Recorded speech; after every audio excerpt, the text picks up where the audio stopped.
ईमानदारी का फल।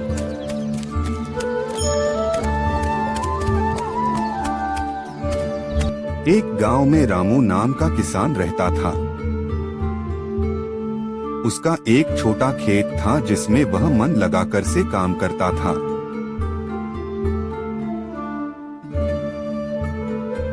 एक दिन वह अपने ट्रैक्टर से घर जा रहा था और उसे जंगल में सोने के सिक्के से भरा घड़ा दिखाई दिया और बोला, अरे इस सुनसान जंगल में सोने के सिक्के से भरा घड़ा किसका होगा और इसको यहाँ पर किसने रखा होगा। इसे अपने साथ गांव ले लेता हूँ। रामू ने उस घड़े को अपने साथ लेकर गांव की ओर रवाना हो गया और गांव में लोगों से पूछा, क्या आप लोगों में कोई इस घड़े को जानता है कि यह किसका घड़ा है, कौन है इसका मालिक। तभी एक बूढ़े दादाजी बोलते हैं कि बेटा रामू, तुम ईमानदार हो, साफ और नेक दिल के इंसान हो जो इस घड़े को छुपाया नहीं और गांव लाए इसके असली मालिक को देने।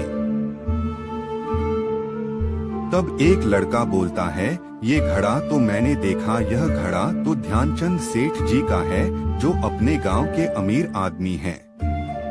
यह सुनकर रामू ट्रैक्टर लेके ध्यानचंद सेठ जी के घर की तरफ चल दिया। उसे मंदिर में ध्यानचंद सेठ दिखे। अरे सेठ जी, मैं आपके ही घर जा रहा था आपका सोने का घड़ा लौटाने, जो कि मुझे जंगल के बीच में मिला और मैं इसे अपने साथ ले आया और गांव वालों से पता चला कि ये आपका, तो आपको लौटाने आया हूँ। मैं अभी ट्रैक्टर से घड़ा लाकर आपको दे देता हूँ। वाह रामू वाह, मान गए तुम्हारी ईमानदारी को। आज तुम्हारे सामने सोने के सिक्के का घड़ा था, फिर भी तुम्हारे मन में खोट नहीं आई। तुम एक सच्चे और ईमानदार व्यक्ति हो। तुम्हारी इसी ईमानदारी के चर्चे पूरे गांव से सुने थे, आज देख भी लिए। मैं दिल से तुम्हें धन्यवाद देता हूँ। रामू घड़े को असली मालिक को लौटाकर अपने घर की ओर रवाना हो जाता है। उसे खुशी है कि उसने घड़ा मालिक को लौटा दिया। यह सब सोचते सोचते वह अपने घर लौट जाता है।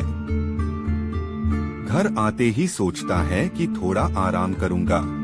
वह घर के अंदर जाता है और टेबल पर बैठता है और थोड़ी देर आराम करता और खाना खाने लगता।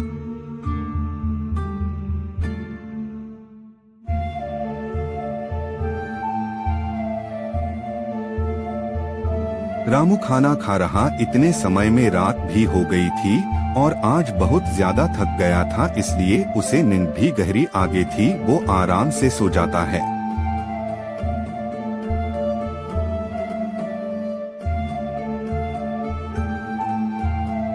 नया दिन चालू हो गया था। रामू भी उठ गया और खेत की तरफ रवाना हो गया।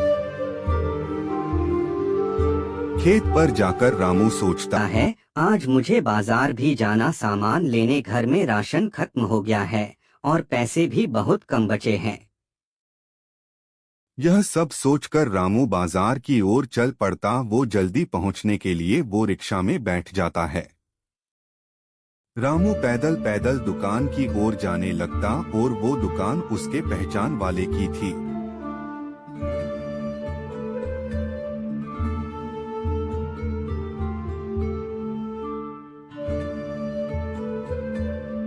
अरे भाई किशन, कैसे हो तुम? तुम्हें देखकर आज बहुत खुशी हुई। कई साल बाद तुम्हें दुकान पर देखा। तुम्हारे पिताजी कहाँ हैं? दिखाई नहीं दे रहे हैं।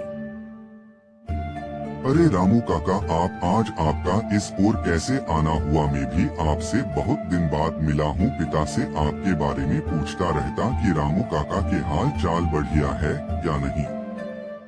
काका, मैं आपके लिए गर्मा गर्म चाय लेके आता हूँ। और दोनों फिर चाय पीते पीते पुरानी यादों को ताजा करने में लग गए।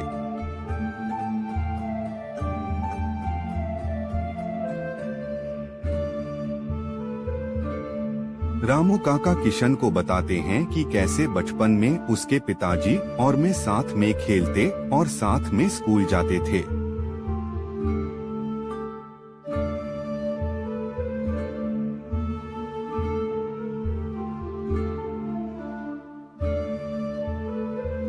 रामू ने सामान लेकर बैग में सामान रखकर अपने घर की ओर रवाना हो गया। वह पैदल पैदल सोचते सोचते जा रहा था, तब उसे रास्ते में उसे ऐसा लगा कि कोई पीछा कर रहा है।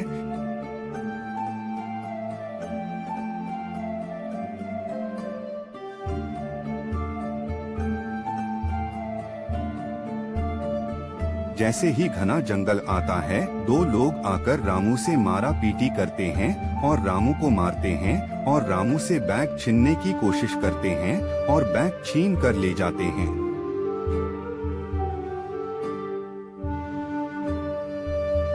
रामू घबराता है और कहता है, अरे भगवान के क्या हो गया, मेरे पूरे महीने का राशन तो चोरी हो गया, अब क्या होगा। यह सब सोचकर वो उदास पेड़ के सहारे दुखी होकर बैठ गया और अंदर ही अंदर बहुत चीख चीख कर रो रहा था।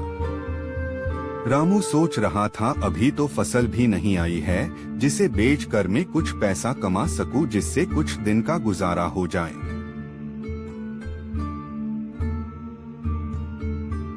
तभी वहाँ पर ध्यानचंद सेठ जी की गाड़ी आती है।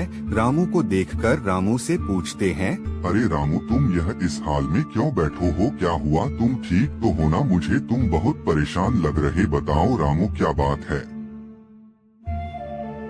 मैंने तुम्हें सवेरे सवेरे बाजार जाते हुए देखा था, मैंने तुम्हें आवाज भी दी थी, लेकिन तूने शायद मेरी आवाज नहीं सुनी होगी। तब रामू बताता, सेठ जी, जब मैं बाजार से अपने पूरे महीने का राशन पानी लेकर उसे बैग में रख कर ला रहा था, तब इस जंगल में दो चोरों ने मिलकर मेरे साथ मारा पीटी करी और मुझे धक्का मारकर मेरा सामान वाला बैग लेकर घने जंगल की ओर चले गए। मैं भी उनके पीछे दौड़ा, पर वो मुझे चकमा देकर भाग गए। तब सेठ जी रामू से कहते हैं, रामू, तुम्हारे साथ बहुत बुरा हुआ, इसका मुझे बहुत दुख है, लेकिन अब जो हो गया सो हो गया। अब उसी एक बात को लेकर चिंता करने से कोई फायदा नहीं। तुमने भी मेरे बुरे समय में मेरी मदद की थी, तो मेरा भी फर्ज बनता है कि मैं भी तुम्हारी मदद करूं। तुम एक काम करो, कल सुबह मेरे घर आना, अभी मुझे कुछ काम से बाजार जाना है और मैं सुबह तक घर आ जाऊंगा और तुम्हें घर पर मिलता हूं। रामू सुबह सेठ जी के घर की ओर रवाना हो जाता है।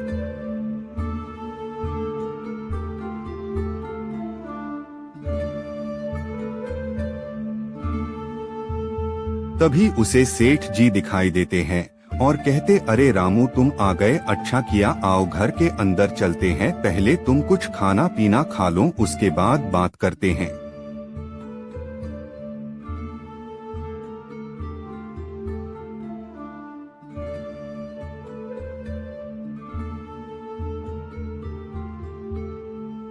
सेठ जी रामू को घर और रामू से कहते हैं कि रामू, तुम चाय पर बैठो और मैं तुम्हारे लिए कुछ खाने का लेकर आता हूँ। फिर सेठ जी कुछ खाने का लेकर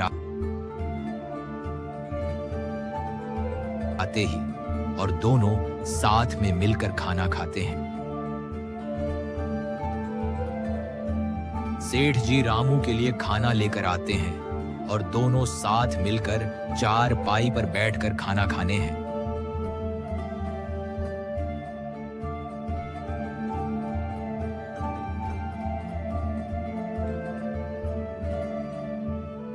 सेठ जी रामू के लिए एक बैग में रामू के कुछ महीनों का राशन लेकर आते हैं और राम से कहते हैं कि और जरूरत पड़े तो तुम आ जाना, तुम्हारे लिए मेरे घर के दरवाजे हमेशा खुले हैं। सिख जैसा रामू ने सिक्के का घड़ा ध्यानचंद जी सेठ को लौटाया था और रामू को उसका फल बाद में मिला, इसीलिए कहते हैं ईमानदारी का फल मिलता जरूर है, आज नहीं तो कल।